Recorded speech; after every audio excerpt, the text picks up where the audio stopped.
જય શ્રી કૃષ્ણ। આજે આપણે બનાવવાની છે ભરેલી ભીંડી। તો ચાલો રેસીપી શરૂ કરીએ। તો મેં ભીંડીને બધી ધોઈ અને એક પીંત એકદમ કોરી કરી નાખવાની છે આપણે। તે પાણી અંદર રહેવું ના જોઈએ, નકર પછી ચીકાશ પકડશે। અને આગળથી ડંઠન કટ કરી અને પછી આપણે એને ચીરા કરી દઈશું કે આપણે ભરવાની છે એટલી બધી ભીંડી આપણે ચીરા થઈ અને હવે લસણ ફોલી નાખશું। લસણ નાખવાનું છે, લસણથી થોડોક સ્વાદ સારો આવે છે। આમે પણ સાદી બનાવતા હો તો પણ આપણે તો લસણ તો નાખ જ છે, તો આમાં નાખી તો થોડોક સ્વાદ ટેસ્ટ સારો આવે। અને એક ડુંગળીમાં નાખવાની છે વઘારમાં, એ તો ડુંગળી પણ આપણે ઝીણે ઝીણે અને કટ કરી નાખશું। અને આવી ગરમીમાં કોઈ સબ્જીઓ તો ભાવતી નથી બાળકોને, તો કંઈક નવું બનાવવાનું, રોજ કંઈક નવું બનાવો કે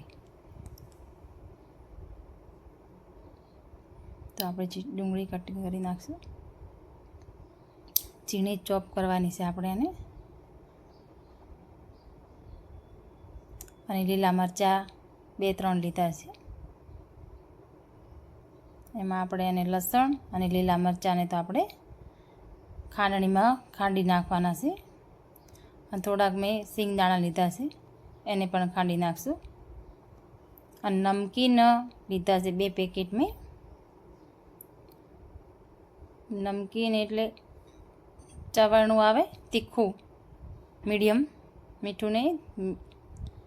અને થોડું મેં 3 ચમચી જેવું મેં બેસન નાખ્યું છે, એમાં આપણે મસાલા કરી લઈશું। થોડું મીઠું નાખ્યું અને સ્વાદ પ્રમાણે મરચાં નાખ્યા, થોડું ધાણા જીરું નાખ્યું અને હિંગ નાખી છે ચમચી ભરી, મિક્સ કરી અને થોડું 1 ચમચી જેટલું એમાં તેલ નાખવાનું છે।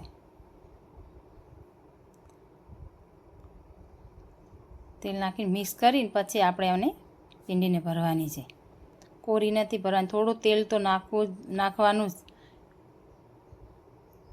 તે એકદમ ભરાઈ જાય અને રે ભૂક્કો થઈ જશે ને એમ જ ભરી નાખશો તો। અને લસણ ને મરચાં પણ ખાંડી નાખશે અને ભીંડી આપણી મસ્ત ભરાઈ ગઈ છે। અને 1 વાટકી જેટલું મેં દહીં લીધું છે અને 3 ચમચી મેં એમાં બેસન નાખ્યું છે। અને હવે આપણે એમાં પણ મસાલા કરી લેવાના છે। તો 1 ચમચી લાલ મરચાં તીખા નહીં, મીડિયમ તીખા લીધા છે અને અડધી ચમચી હળદર અને ચમચી ભરી મીઠું, ધાણા જીરું, અને આપણે એને મિક્સ કરી દઈશું।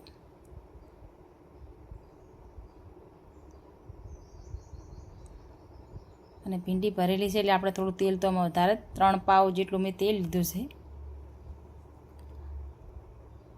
અને તેલ ગરમ થઈ ગયું છે તો ચમચી ભરી રાઈ નાખી અને ચમચી ભરી જીરું નાખ્યું અને 1 ચમચી હિંગ નાખશું। હિંગથી થોડોક ટેસ્ટ સારો આવે છે।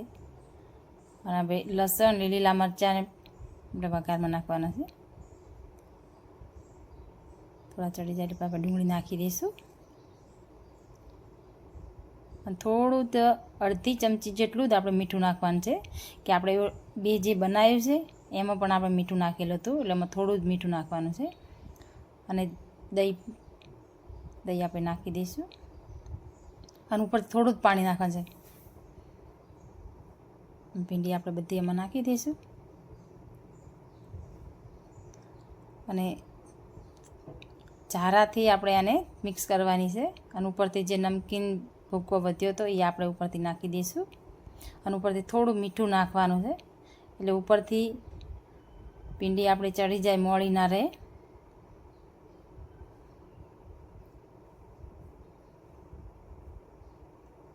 અને ધીમા તાપે આપણે ભીંડીને ચડવા દેવાની છે।